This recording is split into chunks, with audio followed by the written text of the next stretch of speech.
براہ راست آپ کو لیے چلیں گے. وزیر اعظم عمران خان تقریب سے خطاب کر رہے ہیں. بن رہی ہے اور فیوچر پاکستان کا انڈسٹریلائزیشن میں، یعنی اگر ایک قوم کی دولت میں اضافہ ہونا ہے، ویلتھ کریشن ہونی ہے، تو وہ انڈسٹریلائزیشن کے بغیر نہیں ہو سکتی. اور دوسری اس کی خوشی کی بات یہ ہے کہ ہماری یہ جو رشیا کا اکنامک زون ہے، اس کی کولیبریشن یہ سی پیک کے اندر آتا ہے، یعنی جو چائنا پاکستان اکنامک کوریڈور کا حصہ ہے.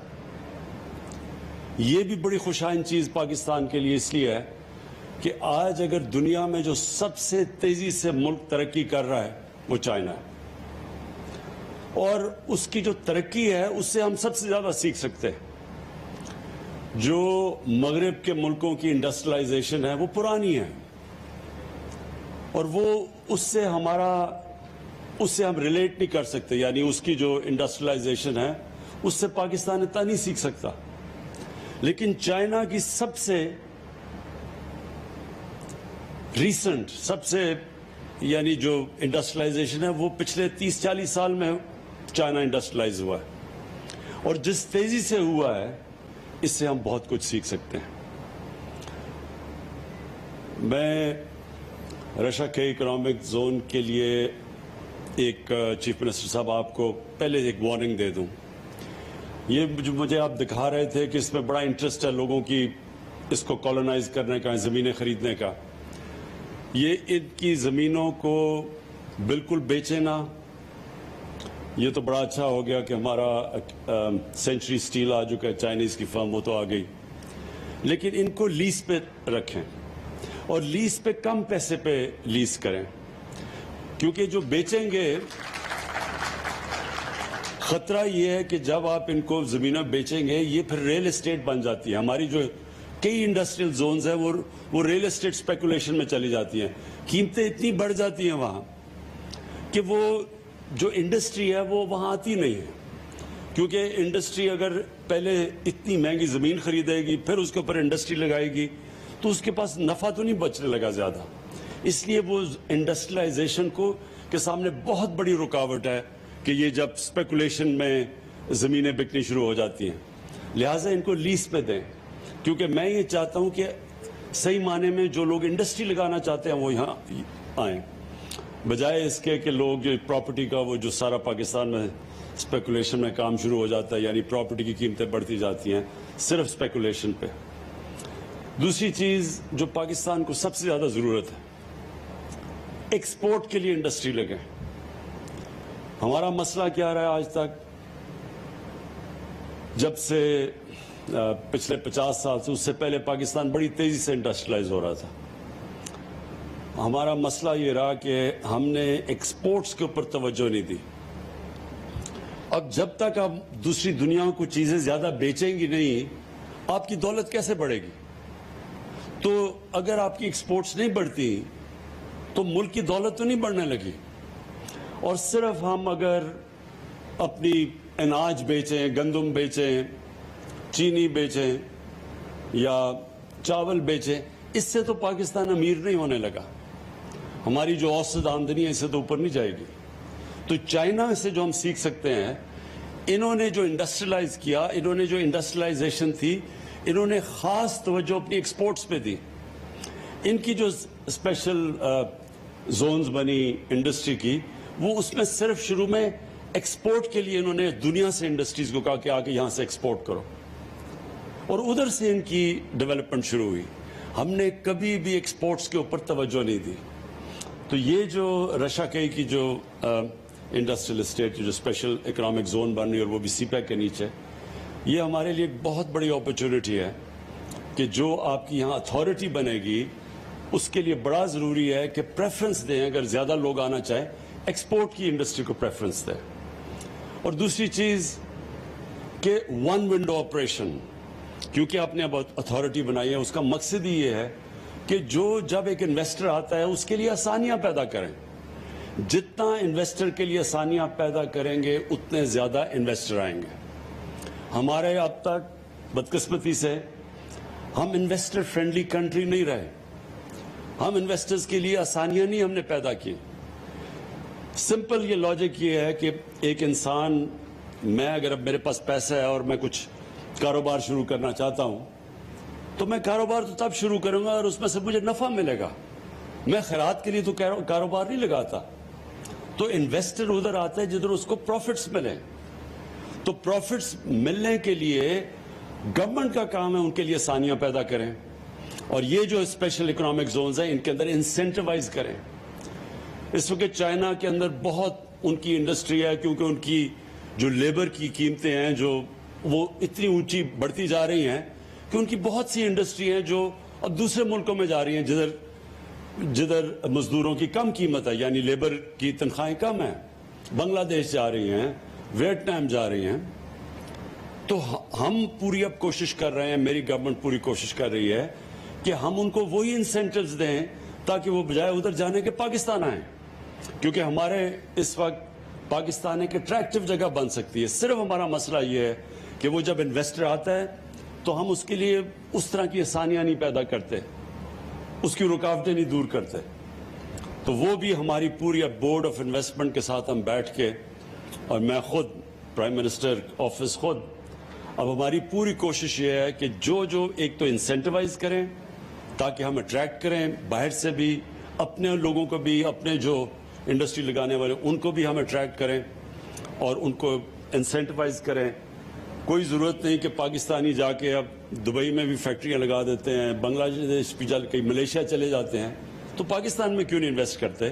اور اس کی بہت بڑی وجہ یہ ہے کہ ہماری ذہنیت ابھی تک یہ نہیں رہی کہ ہم انویسٹر کو اٹریکٹ کریں, اور اس کو اتنے ہم چکر دیتے ہیں, وہ کبھی اس آفس میں, کبھی فلانے آفس میں, کبھی کوئی رکاوٹ آ جاتی ہے اور وہ پھر اینڈ میں چھوڑ کے چلے جاتے ہیں. تو میری پوری کوشش یہ ہے کہ میری گورنمنٹ کی اب سوچ ایسی ہو کہ سب سے زیادہ بڑا وی آئی پی وہ ہے اس ملک میں جو نوکریاں پیدا کرتا ہے, جو ملک کی ایکسپورٹس بڑھاتا ہے, جو انڈسٹری سیٹ اپ کرتا ہے. اس کے لیے ہم اس کے لیے آسانیاں پیدا کریں. اور آپ دیکھیں گے کہ جتنا اللہ نے ہمارے ملک میں نعمتیں بخشی ہیں, جو پوٹینشیل ہے, یہ لوگوں کو اندازہ نہیں ہے اب اس وقت.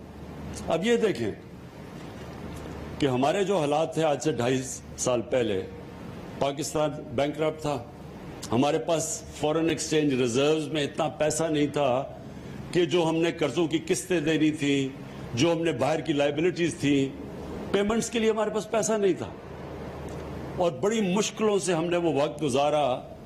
ہمارے دوست ملک جس میں سب سے پہلے چائنا, پھر سعودی عربیہ, پھر یو اے ای, یہ اگر ہمیں اس وقت فنڈ نہ کرتے تو پاکستان تو بینکرپٹ ہو گیا تھا. ہم ڈیفالٹ کر گئے تھے اپنے جو لائبلٹیز تھی. اور ڈیفالٹ کا مطلب یہ, تاکہ لوگوں کو سمجھ آ جائے, ڈیفالٹ کا مطلب یہ ہوتا ہے کہ آپ کا جو کرنسی ہے وہ گر جاتی ہے, کیونکہ اب باہر سے انفلوز بند ہو جاتی ہیں, ڈالرز آنے کم ہو جاتے ہیں, اور جب روپیہ گرتا ہے تو جس طرح ہم نے دیکھا ساری چیزیں مہنگی ہو جاتی ہیں ملک میں. ساری امپورٹ جو بھی بجلی, تیل, پٹرول, دالیں, گھی, یہ سب مہنگا ہو جاتا ہے, تو ملک میں غربت پیدا ہو جاتی ہے. تو اللہ کا بڑا کرم ہے کہ وہ بڑے مشکل وقت سے ہم نکلے.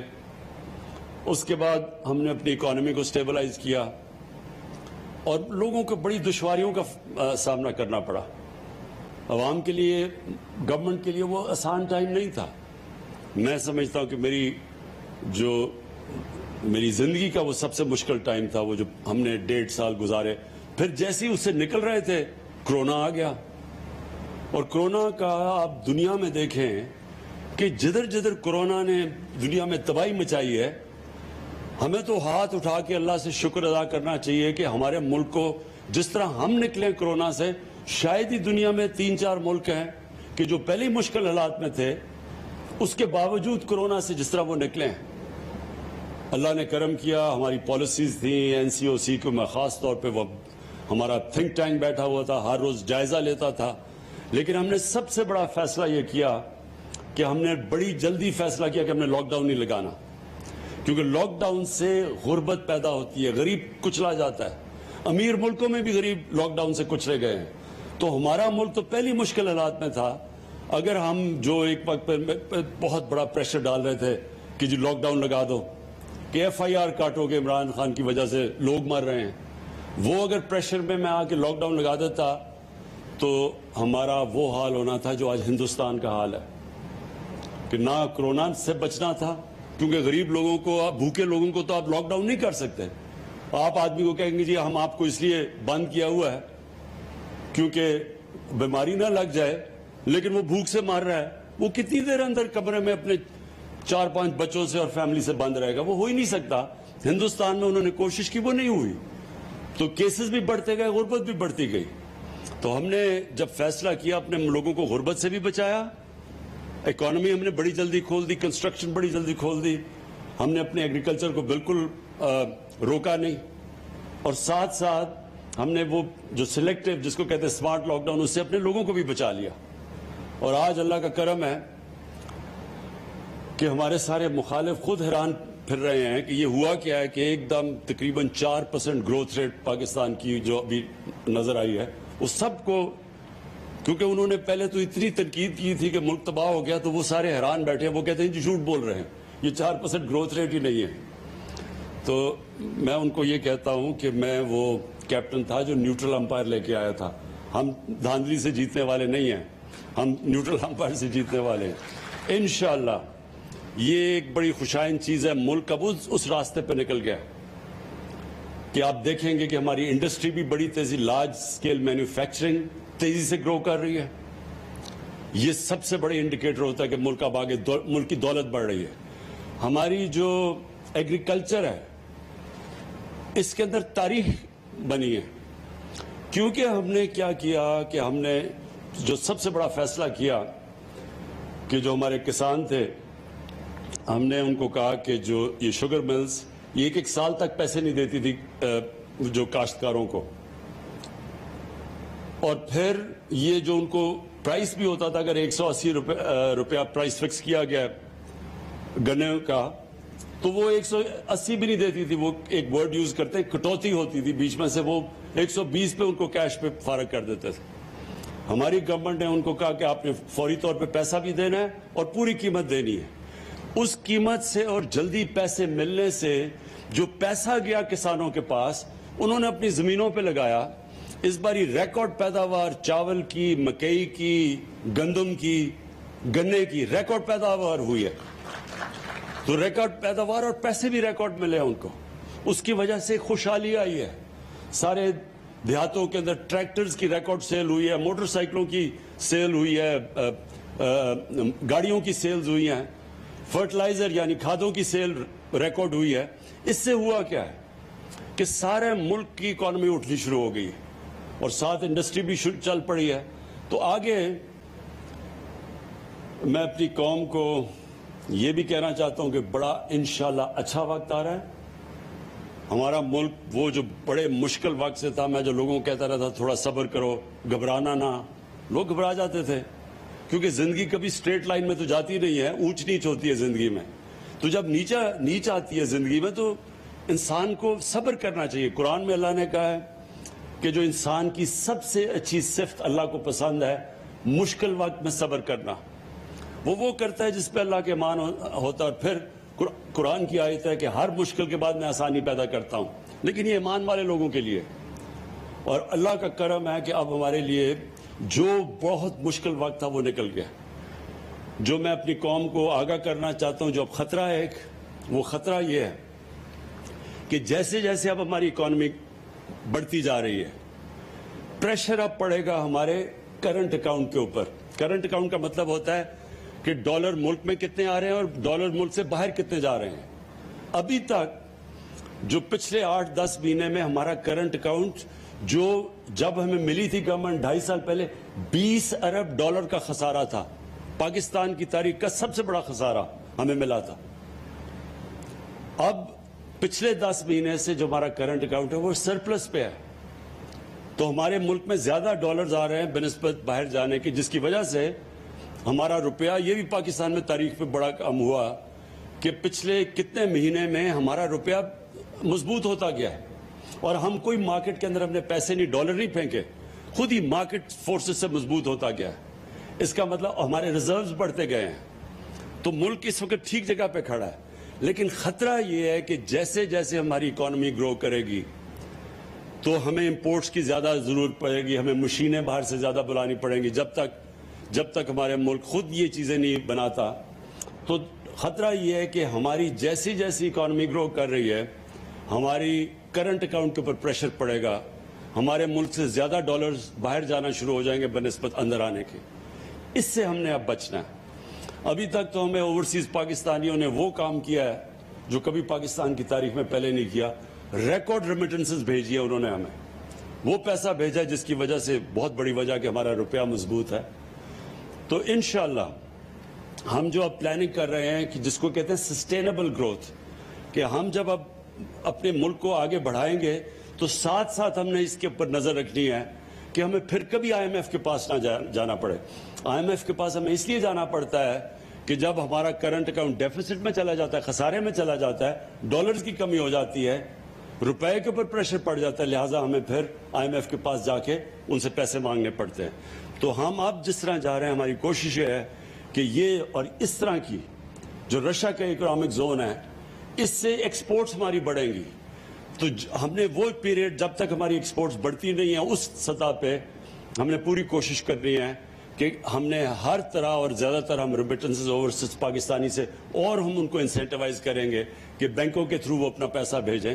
اس سے یہ ہوگا کہ جب تک ہماری ایکسپورٹس جس طرح یہ رشیا کئی اور بھی ہم نے اکنامک زون جو سی پیک کے بیچ میں بنائے ہوئے ہیں, اب جو اگلا فیز سی پیک کا ہے وہ یہ انڈسٹریل زونز کا ہے. پہلے تو کنیکٹیوٹی تھی اور پاور سیکٹر میں انویسٹمنٹ تھی, اب انویسٹمنٹ آ گئی ہے یہ اس کے اندر جو انڈسٹریل زونز ہیں, اور انڈسٹریل زون سے انشاءاللہ ایکسپورٹ شروع ہوگی, اور ایکسپورٹ سے پھر ہم بچ جائیں گے کہ جو ہر تھوڑی دیر کے بعد جب ہم اوپر جانے لگتے ہیں ہمارا کرنٹ اکاؤنٹ خسارے میں چلا جاتا ہے, پھر بریک لگ جاتی ہے, پھر ہمیں پیسے مانگنے پڑتے ہیں. تو انشاءاللہ ان انڈسٹریل زون سے ہم اتنی زیادہ ایکسپورٹ کریں گے کہ ہمیں پھر اس ٹریپ میں نہ پھنسنا پڑے.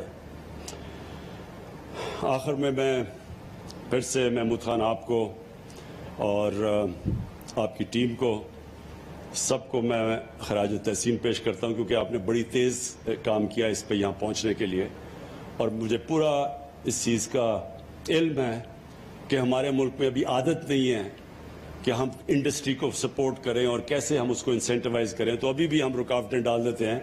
تو جو بھی آپ کو رکاوٹیں آئیں گی اس میں آپ نے پلیز مجھے آگاہ کرنا ہے, اور میں آپ کو یقین دلاتا ہوں کہ ہم اب پوری فیڈرل گورنمنٹ کا مقصد ہی یہ ہے کہ ہم اپنے ملک میں انڈسٹری پروموٹ کریں, اور یہ ہر جو بھی آپ کو مسئلے آئیں گے ہمارے سے اس میں رشا کئی میں جدھر بھی آپ پھنسیں گے آپ ہمیں بتائیں گے, اور انشاءاللہ آپ کی ساری ہم رکاوٹیں دور کریں گے. بہت بہت شکریہ. وزیر اعظم عمران خان رشیا کئی میں موجود, اور رشیا کئی خصوصی اقتصادی زون کے کمرشل لانچ کی تقریب سے وزیر اعظم عمران خان نے خطاب کیا ہے. اس منصوبے سے متعلق اگر آپ کو تھوڑا سا بتائیں تو یہ سی پیک کا حصہ ہے اور بڑے پیمانے پر سرمایہ کاری اور روزگار پیدا کرنے کے مواقع میں یا ہم سنگ میل ثابت ہوگا, خاص کر برآمدات میں اضافے میں اس کا بڑا اہم کردار ہوگا. وزیر اعظم عمران خان نے خطاب کرتے ہوئے کہا کہ جی ڈی پی گروتھ پر مخالفین حیران ہیں. انہوں نے کہا کہ ملک اس وقت اچھے مرحلے پر ہے, ملک کی معیشت اٹھنا شروع ہو گئی ہے, ریمیٹنسز کی وجہ سے روپیہ بھی مضبوط ہے. انہوں نے کہا کہ ملک اگر اسی سمت پہ چلتا رہا تو آگے یہ بھی دیکھنا ہوگا کہ آگے جا کر آئی ایم ایف کے پاس ہمیں نہ جانا پڑے.